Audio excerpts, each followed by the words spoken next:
So, okay. Thanks, Stalin. The Rishon and the Sheni of Truma are Tameh and contaminate with Tuma. The Shlishi disqualifies and does not contaminate with Tuma, but the Revai may be eaten in a dish containing sacrificial foods. The Rishon, Sheni, and Shlishi of sacrificial foods are Tameh and contaminate with Tuma. The Revi disqualifies but does not contaminate with Tuma. And the Chamishi may be eaten in a dish containing sacrificial food. The Sheni of Chulin conveys Tuma on Chulin liquids and qualifies Truma foods. The Shlishi of Truma conveys Truma to sacrificial liquids and disqualifies sacrificial foods, where the Truma foods were made to the Tohoros standards of sacrificial things. But if they were made to the Tahara standards of Truma, it contaminates two and disqualifies one with sacrificial things. okay. Now, Rabbi Elazar, I believe, is actually going to come and argue with this point in Mishna Zayin. He says, Shloshtan Shavin. He says, all three cases are equal. What are all three cases? Are equal. Echad Shiba Kodesh. So, in other words, a Rishon. Right. Whether the Rishon is Kodesh, Truma, or Cholin, it has the same effect because it's got the same level of Tuma. But Tamesh Laima Posel Echad B'Kodesh, it will, if it touches something, if it touches Kodesh things, then it'll transmit Tuma to two of them and Pasel one of them, because you'll have Sheni, Shlishi, and the Revi'i is what's called Pasel, which doesn't transmit Tuma any further. Matame Echad Posel Echad B'Truma. It'll only be Matame one and Pasel one, so it goes to Sheni and Shlishi with Truma. But Posel it's a Chulin, and all it does is it makes the Chulin a Sheni. And when you say Posel is a Chulin, Chulin doesn't even become Pasel. You're allowed lechatchila to make Chulin Tame. So it's not so Posel is just using the same word for consistency with the rest of the Mishnah, but it isn't even Pasel. Okay. Hasheni Sheba Kulan. Now, what happens if the food stuff, whether the starting tuma is from a chulin, from truma, or from kodshim, right? If it becomes a sheni latuma, okay. Once again, mitame echad or posel echad b'kodesh, it will go down to shlishi and revi with kodesh. Mitame mashke chulin, it will also be mitame kulin liquids to make them into a rishon. Okay, or posel ochle truma, and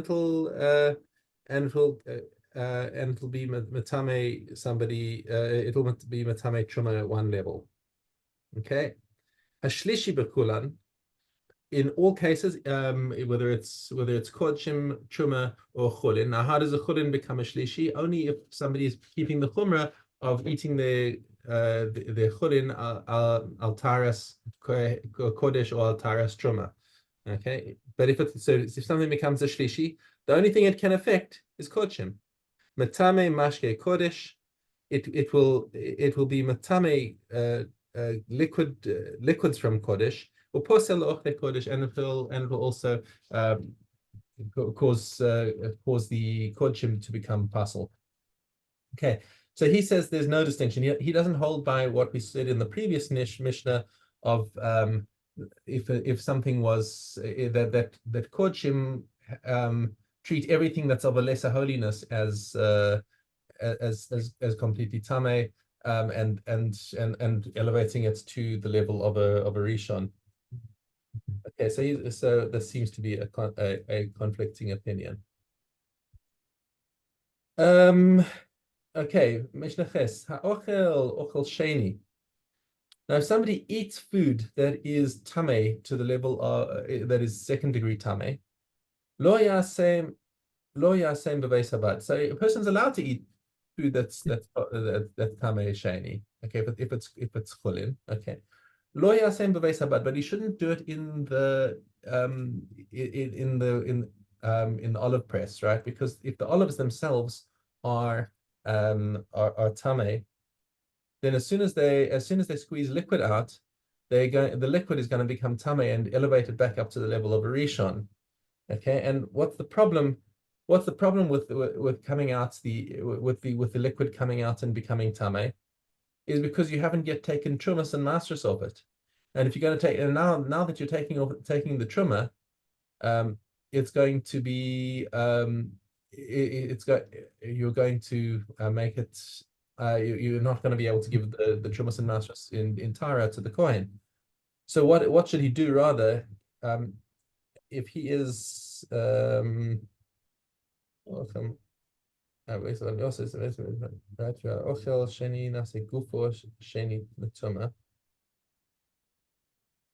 okay. Right, so he shouldn't. Beg your pardon. Let me just explain this again. The reason why he shouldn't eat these, eat his food eat his sheni food in the Beis Habad is because when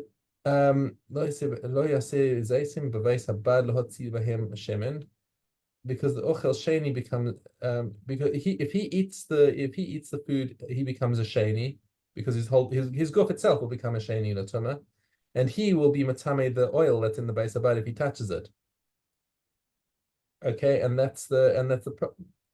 So even though you're allowed to be matame, but the problem is that if he's going to give it to the kohen, okay, so he's got to be careful about not making the oil tame because it's still got to have truma taken out of it. Okay, that's why he shouldn't do this in the Beis Habad. If the olives themselves were tame, okay, en malasot, unless he's going to squeeze them one by one, as we'll see in the coming Mishnah. If you squeezes the olives one by one without touching the liquid, then the liquid will actually come out tahor, because there isn't enough in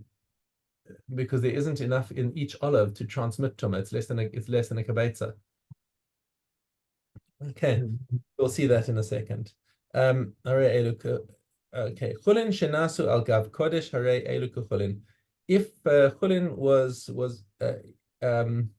if chulin was kept at the level of with the chumrah of being prepared as if it were for kodesh, it's still nonetheless treated as chulin. In other words, what does it mean that it's that if they touched a sheni l'tuma, they do not become a shlishi? That's an interesting point made by this Tana over here. Okay, Rabbi Elazar bar Rabbi Tzadok omer harei elu kitruma. No, you treat them like truma. Litame shnayim v'lifsol echad. It will be treated as if it has received tuma. To transmit tuma onto other things. Even the shlishi will become pasul from them. So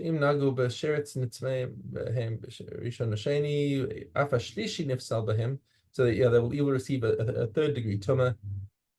However, they do not make a fourth degree for kodesh, because chulin that is made al taras kodesh that is not like kodesh. Okay, so these two Tanaim of our Mishnah are arguing on Rabbi Elazar in the previous Mishnah, who says that the shlishi the shlishi in the previous Mishnah says that the is possible to ochlim of kodesh. So you see that we have a machlokes between all these Mishnahs about what level, what kind of chumrah we apply to chulin that was made on at the level of with the chumrah of kodesh. So let's just state out. Kahati actually lays out the machlokes nice and neatly for us. There are three machlokes over here. Okay, first of all, there are three opinions in here. According to the Tanakama of our Mishnah, it is completely chulin. It doesn't, even if it's prepared with that chumrah, it only receives up to second degree tumah. Finished, nothing else. According to Rabbi Elazar and Rabbi Elazar by Rabbi Tzadok, they are treated as if they are truma, and according to Rabbi Elazar in the previous Mishnah, they're treated like kodesh. And the Rambam comes and paskins like our Stam Mishnah of Mishnah Ches, that it only gets up to second degree. Okay. Perek Gimel. All right, now we're talking about liquids and the transformation from liquids into solids depending on the temperature. Harotev v'hagrisim, the gravy, crushed beans, v'chalav, and milk. Bizman shehen mashke, if they are liquid, tofeach meaning that it will moisten something else that touches it. So just because it flows, it doesn't make it necessarily a liquid as far as tumah is concerned. it's got to be that if somebody touched it, it would their hand it would also become wet. Okay. Hare elu techila. So these that become tame, they are automatically treated as a rishon or tuma by virtue of being a liquid, no matter what sort of tuma touches them. Okay. Karshu, what happens if they solidify? They congeal. This happens depending on your change in temperature. Hare elu shniim. Now they become a secondary tuma. Why is that? Because the at some point part of it was solid, part of it was liquid. So the solid is considered a new entity.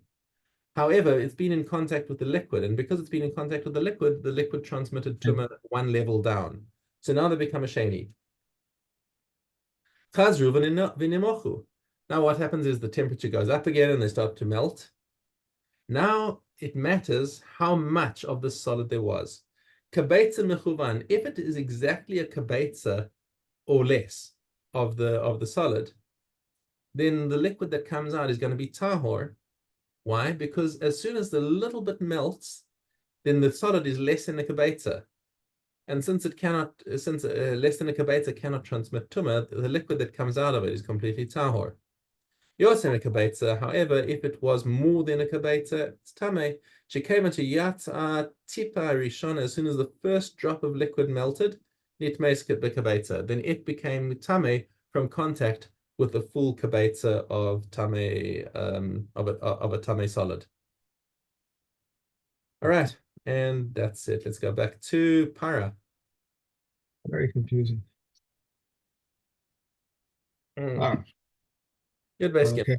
Basically, one intended to sprinkle on something that can contract truma, and sprinkled on something that cannot contract truma. If there is water on the hyssop, he need not repeat. On something that cannot contract truma, and he sprinkled on something that can contract truma, even if there is a water on the hyssop, he must repeat it.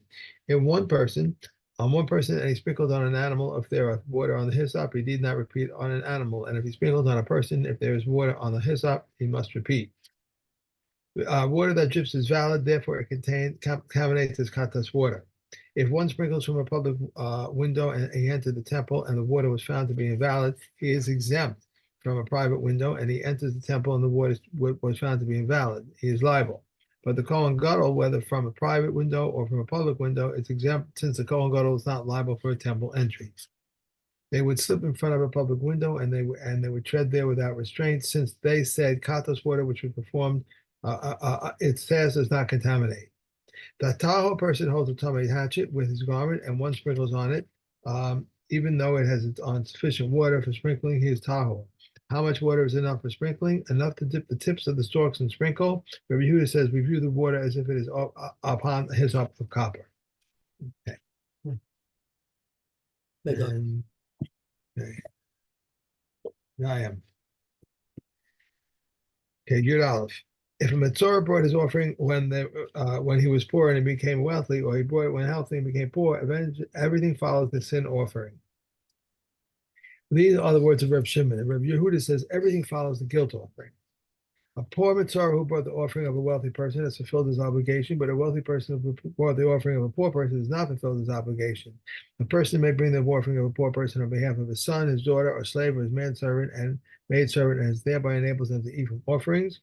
Rabbi Yehuda says, just as a wealthy man must bring for himself the offering of the wealthy, or he must bring for his wife the offering of the wealthy, and the same holds true for any offering in which he is obligated. If the offerings of two Mitzorim became mixed up, and the offering of one of them was brought, and then one of the Mitzorim died, how does one resolve the predicament? This is the question when the people of Alexandria asked Rabbi Shua. He said to them, the surviving Mitzora should sign over his possession to someone else, and then bring the offering of a poor person. Okay, Hadran Alach, Maseches Negaim, and tomorrow we start the beginning of Para. Halem. Yud Aleph. Yud Aleph. If a piece of cloth measuring 3 handbreadths by 3 handbreadths was in a trash heap, it remains susceptible to tumah only if it is intact and capable of being used to wrap salt in it. But if it was in the house, it is susceptible to tumah. It is either intact or capable of being used to wrap salt in it. How much salt water must be able to wrap in the cloth? A quarter kav. Rabbi Yehuda says fine salt, but it can come say coarse salt. But this one and this one intended to remove leniently. Rabbi Shimon says a piece of cloth 3 handbreadths by 3 handbreadths that was in the task heap is the same as a piece of cloth from finger breadth by 3 fingerbreadths that was in a house. Concerning a piece of cloth measuring 3 handbreadths by 3 handbreadths that was torn, if when being placed on the chair, the flesh of the one sitting on the chair touches the chair, it is tahor, otherwise remains tameh. Concerning a piece of cloth 3 fingerbreadths by 3 fingerbreadths from which one with thread was worn out, or on which a knot or 2 threads with round lying alongside each other, it is tahor. A piece of cloth 3 fingerbreadths by 3 fingerbreadths that was thrown into a trash heap is tahor. If it was retrieved as susceptible to tumah, invariably throwing it into the trash heap renders it tahor, and retrieving it renders it susceptible to tumah unless it is a purple material or fine crimson. If Eliezer says a patch of new cloth is similar to them, Rav Shimon says they are all tahor and they were not mentioned except in regard to the return of a lost article. A piece of cloth measuring 3 fingerbreadths by 3 fingerbreadths that was placed inside a ball or itself was made into a ball, it is tahor. But if a piece of cloth measuring 3 handbreadths by 3 handbreadths that was placed inside a ball is tameh, it itself was made into a ball and is tahor since the stitching diminishes it. Okay. Lakos. Hey.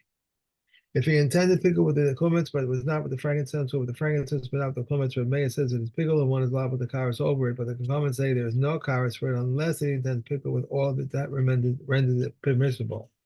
The sages concur with Rav Meir concerning the sinner's mincha offering and the jealousy mincha offering, but if he intended pickle with the comments, it is pickle and one is allowed with the karas over it, since the comments is that which renders it permissible. If he slaughtered one of the limbs, intending to eat the 2 loaves tomorrow, he burnt one of the spoonfuls of frankincense. Limbs, you meant lambs, right? What did I say? If he slaughtered one of the lambs intending to eat the 2 loaves tomorrow, or he burnt one of the spoonfuls of frankincense intending to eat the 2 arrangements tomorrow, where Meir says it is pickle and one is liable to karas over it, but the comments say there is no pickle unless he intends pickle with all that renders it permissible. If he slaughtered one of the lambs intending to eat from the tomorrow, it is pickle, but its companion is valid. Therefore, if he intended to eat from its companion tomorrow, they are both valid. If one performs kmitza on a mincha offering intending to eat something which is not meant to be eaten, or to burn upon the altar something which is not meant to be burnt, it is valid. And Rav Eliezer validates it if it was his intent to eat something which is meant to be eaten, or to burn upon the altar something which is meant to be burnt, but less than an olive volume, it's valid. If the intent was to eat something half of an olive volume and he burned half an olive volume, it is valid for eating, and altar burning are not combined. Okay. Oh, one more. Skip one? I'm sorry. Let's do base also. Okay. If he did not pour, or he did not mix, or he did not break it into pieces, or he did not salt, or if he did not wave, or he did not bring near, or if he broke them into large pieces, if he did not anoint them, they are valid. If a kumetz mixed within the kumetz of another, or with the mincha offering of a kohanim, or the mincha offering of the ancient of the anointed kohen, or with the mincha offering of the libations, it is valid. But Yehuda says in the case of the mincha offering of the anointed kohen and the mincha offering of the libations, it is valid because this one's mixture is thicker and this one is thinner, and they both absorb from each other. Okay. Okay. And okay, hey.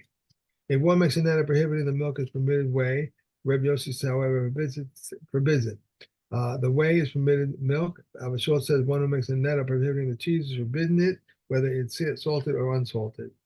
One who makes a net prohibiting meat is permitted meat juice and jellied meat juice. Rabbi Yehuda says, however, forbids them. Said Rabbi Yehuda, it happened that Rich offered to bid me the eggs which were cooked with it. They said to him, it is true. When? At a time when he says the meat to me. This because one who prohibits a thing with a netter and mixes it with another thing, and if there's enough to give a flavor, it's forbidden. One who makes a netter offering wine is permitted a cooked dish which has taste of wine in it. If he said, Kohanim, this wine with respect to my tasting it, and it fell into a cooked dish, is enough to give it a flavor, it's forbidden. One who makes a netter prohibiting grapes is permitted wine. If he makes a netter prohibiting olives, he is permitted oil. If he says, Kohanim, these olives and grapes with respect to my tasting them, he is forbidden them, and what comes from them. Okay. And finally. Okay. Ma'aser Sheni, Gimel. If the owner says for a seller and another says for a seller, the owner takes precedence because he adds fifth. If the owner says for a seller and another says for a seller and an isser, that of a seller and an isser has precedence because it adds to the principle. If one redeems his own Ma'aser Sheni, he must add a fifth to it, whether it is his or was given to him as a present. One may act cunningly regarding Ma'aser Sheni. How so? A man to his daughter or to his son or daughter who is of age, or his Hebrew manservant or maidservant, here is the money, and redeem for yourself this Ma'aser Sheni. But he may not say to his son or daughter who are minors to his Keneg manservant, the maidservant, because their hand is as his hand. If one was standing on a threshing floor but had not money at his disposal, he may say to his fellow, "This protest is given to you as a present," and then he says, "This is redeemed with the money that is in the home, the house." Okay. Shkoyach. Okay. Have a wonderful Shabbos. Great Shabbos. Enjoy. I'll see you on Sunday, Mr. Shabbos. Thank you.